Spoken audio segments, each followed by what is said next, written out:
This is going to be a video tutorial on how to refresh all of your tabs at once in the Microsoft Edge web browser. I will be using a desktop PC for this. Let me jump over to my browser.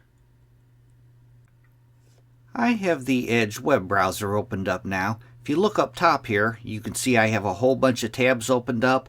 If I wanted to refresh all of my tabs at the same time, the way to do that, the first thing you want to do is select your first tab. I have my first tab selected. Then you want to hold down the Shift key and go down to the last tab and select the last tab.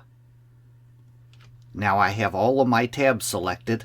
Then you want to right-click on the last tab and go down to where it says Refresh. Click on Refresh. It is refreshing all of my tabs now at the same time. That is how to refresh all of your tabs at once in the Microsoft Edge web browser. Thanks for watching.